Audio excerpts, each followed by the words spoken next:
И в течение месяца это все усугублялось. Мы по месту жительства не могли это понять, в чем причина. И 10 дней назад поступили сюда как по скорой помощи. После МРТ выяснилось, что это опухоль достаточно большая, расположенная в малом тазу и выходит на копчик. Как врачи говорят, то, что это с рождения, но сколько мы делали всяких УЗИ плановых, это не выявлялось. Опухоль росла как бы с ребенком, и она зрелая.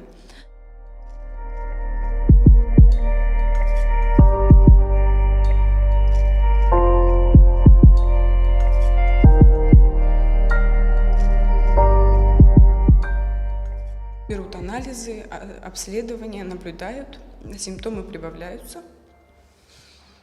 Но сама опухоль уже локально стадия 3.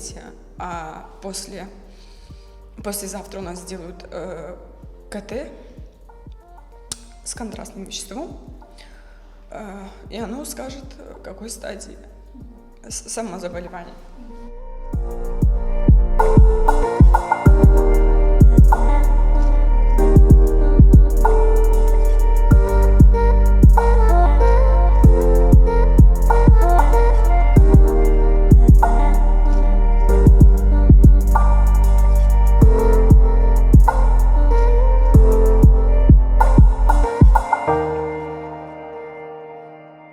Я очень прошу всех неравнодушных помочь нам, чтобы ускорился процесс, чтобы мы смогли побыстрее выздороветь.